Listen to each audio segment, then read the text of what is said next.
Selamat sahabat anak-anak, bertemu kembali dengan Ibu Isti Indartanti. Pelajaran sekolah sahabat kita berjudul Cara Beribadah. Ayat hafalan Mazmur pasal 100 ayat 4. Masuklah melalui pintu gerbangnya dengan nyanyian syukur, ke dalam pelatarannya dengan puji-pujian. Bersyukurlah kepadanya dan pujilah namanya. Poin penting pelajaran kita, ketika kita mengambil bagian secara aktif dalam ibadah, kita merespon kasih Allah. Apakah kamu memiliki pengkhotbah atau guru favorit? Menurut kamu, mengapa kamu sangat menyukai orang tersebut? Sudahkah kamu menceritakan perasaanmu kepada orang tersebut? Bayangkan Yesus sebagai pendetamu. Seorang pemuda menggeliat di tempat duduknya di samping ayahnya. "Aku senang kita datang lebih awal," katanya. "Aku tidak bisa membayangkan berapa banyak orang yang ada di sinagog hari ini." "Semua orang datang untuk mendengarkan Yesus," jawab ayahnya. Setelah ia menyembuhkan anak bangsawan itu, berita mengenai ajarannya menyebar dengan cepat. "Mungkin dia akan menyembuhkan seseorang hari ini," kata pemuda itu dengan penuh semangat. "Mungkin," gumam ayahnya. "Tetapi aku merasa bahwa Yesus tidak melakukan hal ini untuk dinikmati orang banyak. Ada sesuatu yang berbeda tentang dia." Sambil menegakkan lehernya, anak muda itu dapat melihat pria yang sangat menarik perhatiannya. Yesus tidak terlihat berbeda dengan orang-orang yang berkerumun di sekelilingnya. Ia pergi ke rumah ibadat setiap hari Sabat sama seperti mereka. Ia ikut ambil bagian dalam kebaktian bersama orang-orang lain. Mengapa Yesus menghabiskan begitu banyak waktu di Kapernaum? Anak muda itu bertanya-tanya dengan keras. "Kapernaum dilalui oleh begitu banyak orang," kata ayahnya. "Menurutku, Yesus ingin menjangkau sebanyak mungkin orang dengan pekabarannya. Ini adalah tempat yang baik untuk melakukan hal itu." Kerumunan orang banyak itu menjadi hening dan menyadari bahwa Yesus sudah siap untuk berbicara. Tidak seorang pun ingin melewatkan sepatah kata pun yang akan dikatakannya. Ia sepertinya berbicara langsung kepada setiap orang.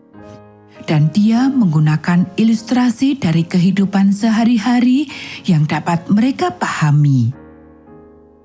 Dia menggunakan ilustrasi-ilustrasi itu untuk memberitahukan kepada mereka hal-hal penting tentang kasih Allah. Yesus berbicara dengan penuh otoritas, menggunakan bahasa yang sederhana untuk menolong orang menerima dan mempercayai kebenaran. Anak muda itu sangat kagum bahwa ia pun mengerti pengajaran Yesus. Melihat ke sekelilingnya, ia melihat orang-orang mendengarkan dengan saksama. Beberapa tersenyum, yang lain menganggukkan kepala tanda setuju. Tetapi ada juga yang mengerutkan kening. "Ayah," bisik anak muda itu, "siapakah orang-orang yang mengerutkan dahi itu?" "Mereka berasal dari Sanhedrin," jawab ayahnya.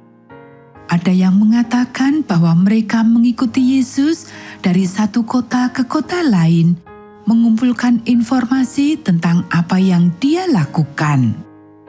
Yesus mulai berbicara tentang kerajaannya. Pengharapan memenuhi hati orang banyak ketika mereka menyadari bahwa Yesus dapat membebaskan mereka dari kuasa kegelapan yang telah mengurung mereka di dalam tawanan dosa. Tiba-tiba sebuah teriakan menggema di seluruh gedung. Semua orang terdiam di tempat duduk mereka. Seorang pria berlari dari bagian belakang rumah ibadat. Sambil mengulurkan tangannya seolah-olah berusaha meraih Yesus, ia langsung mendekatinya. Tetapi ketika ia mendekat, sepertinya ada sesuatu atau seseorang yang menahannya. Orang itu tampaknya sedang bertarung dengan kekuatan yang tidak terlihat, yaitu iblis. "Apa urusanmu dengan kami, hai Yesus orang Nazaret? Engkau hendak datang membinasakan kami?" teriak sebuah suara yang tidak wajar. "Aku tahu siapa engkau, yang kudus dari Allah." Anak muda itu memandang Yesus. Dia mengulurkan tangannya kepada orang itu.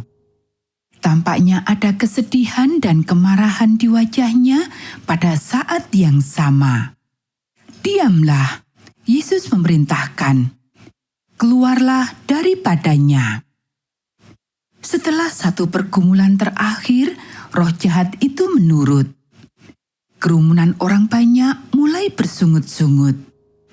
"Apakah kamu melihat itu? Luar biasa. Orang macam apakah dia?" Setelah mengangkat tangannya dan terdiam, Yesus melanjutkan pengajarannya. Kali ini semua orang mendengarkan perkataannya. Setelah ibadah selesai, anak muda dan ayahnya meninggalkan sinagog karena mereka yakin bahwa mereka telah merasakan kehadiran Tuhan di tempat ibadah ini.